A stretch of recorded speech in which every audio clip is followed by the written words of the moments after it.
version ng mga Pilipino sa paella ng Spain.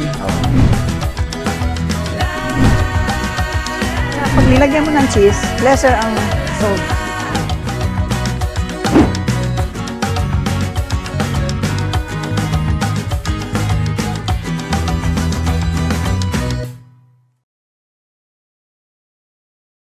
Magandang araw mga kakusina. Ang gagawin nating recipe ngayon ay nanggaling na naman sa Sasmuan, Pampanga. Ito ay tinatawag nilang sarsuela ning malat.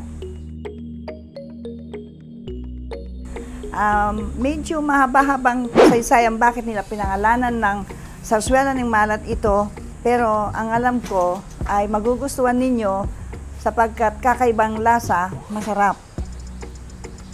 Ang mga ingredients niya ay meron tayong alimango, meron tayong fish, isda, hipon, at kung may shell ka sana, meron din. Basta lahat ng laman ng dagat, maaaring ilagay mo. Kung magpipili ka, yun ang ilalagay mo. Tapos meron din tayong konting gata o milk, bawang, sibuyas, turmeric, at saka meron tayong curry powder. At saka lalagyan natin salt and pepper to taste, no? Parang ito ay manghigisa ka lang tapos ihulog-hulog mo lang ang mga ingredients na ito, meron ka ng sarsuela. Ang malat, ang gusto sabihin sa Kapampangan word meaning dagat, malat. Kinuha rin ito sa isang poesya ni Don Monico Mercado, yung Matea ing Tao.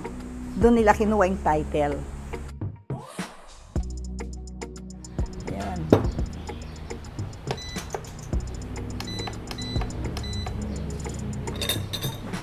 Manggigisa lang po tayo, no? Gaya ng dati, unahan natin yung bawang. Yung aking dinikdik na bawang.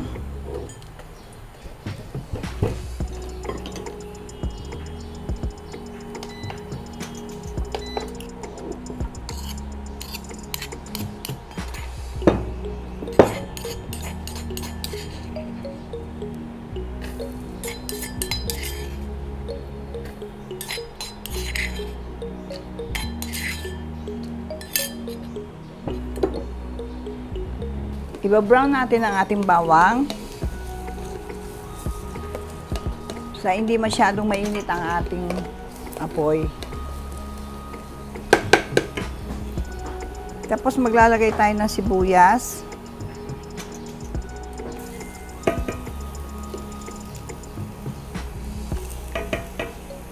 Tsaka yung ating turmeric.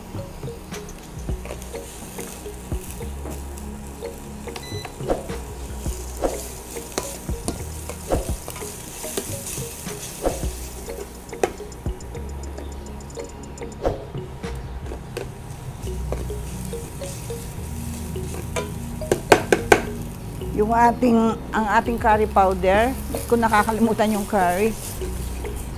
At maglagay tayo ng konting, nandiyan na si konti. Maglalagay muna tayo ng gata po. Ang fish po natin, hindi pa siya luto. So, una ko nang ilalagay.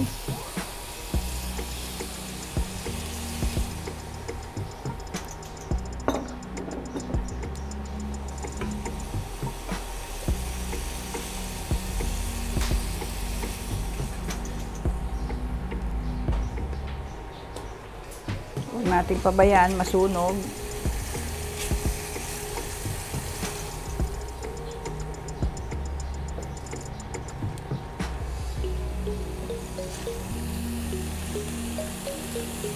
Lalagay pa ako ng gata. Isunod ko naman yung hipon. Yung alimango po, iisa lang yon. Niluto ko na kagabi pa.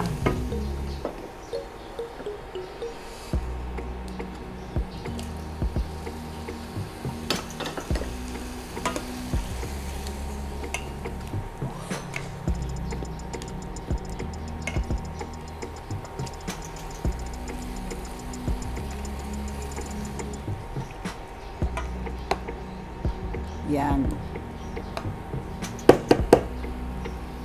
Maglalagay po tayo ng salt.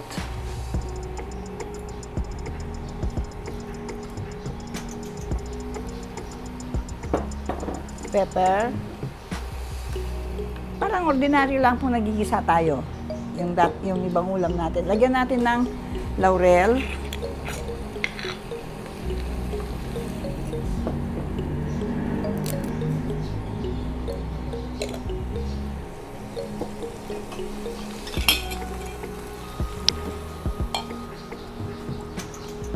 One-third cup of water.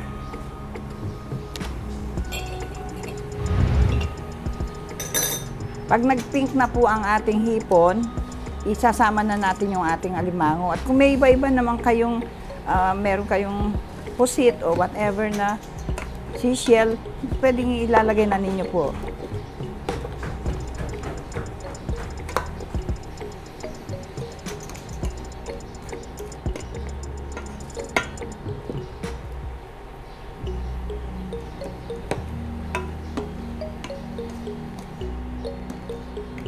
About face ko.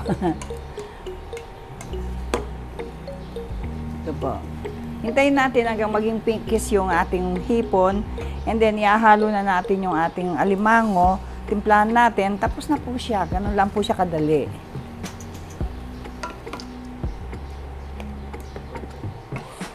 Oo. Ito po ay recipe matanda na gaya ng nasabi ko kanina, nanggaling sa Sasmuan, Pampanga kasi ang grandfather ko po hails from that town. Ang nanay ko po ay nag-aral ng cooking nung panahon na yon. Siguro mga hindi pa ako pinapanganak sa dalaga pag nanay ko. Pinaluto po siya dahil kumuha rin po siya ng cooking lessons kay Iman Charing Ocampo.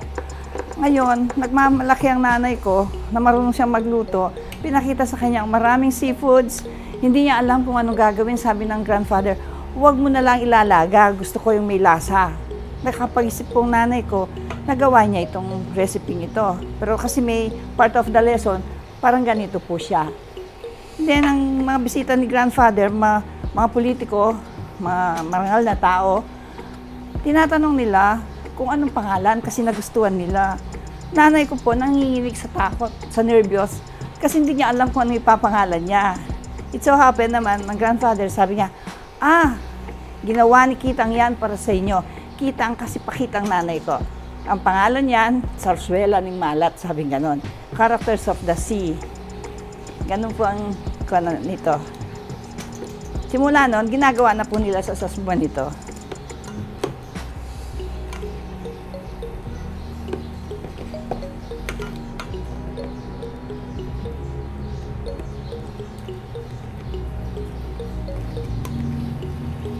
Naahawig din po sa isang poesya niyang Matayaing Tao kasi doon po nagsasabi doon na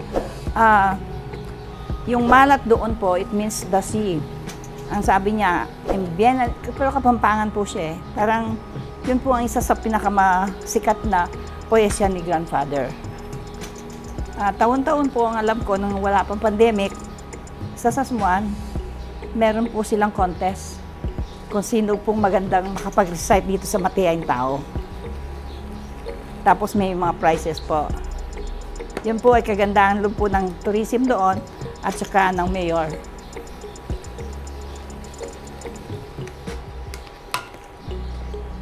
Ito po, pinkish na siya. Lalagay ko na yung ating alimango.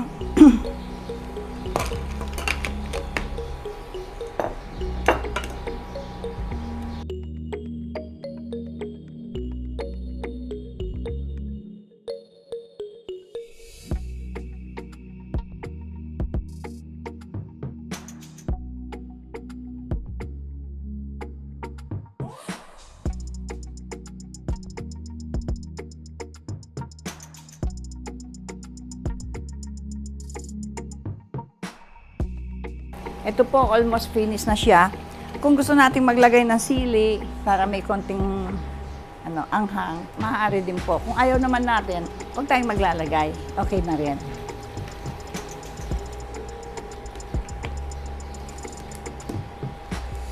Ito, tapos na po siya.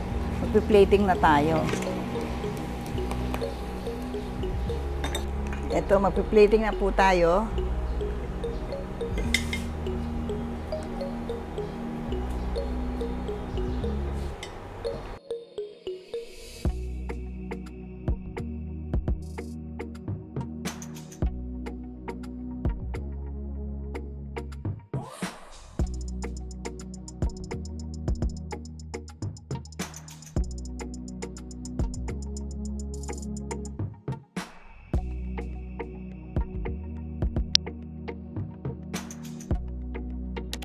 Mga kakusina, ito po luto ng ating sarsuela ng malat.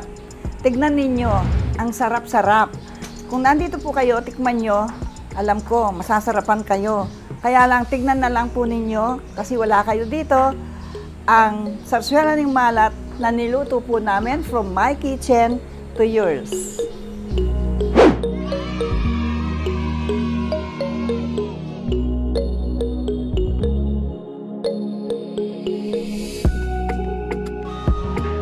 Mga kakusina, don't forget to like, subscribe, share, and click the notification bell for more recipes. Thank you! Maraming salamat!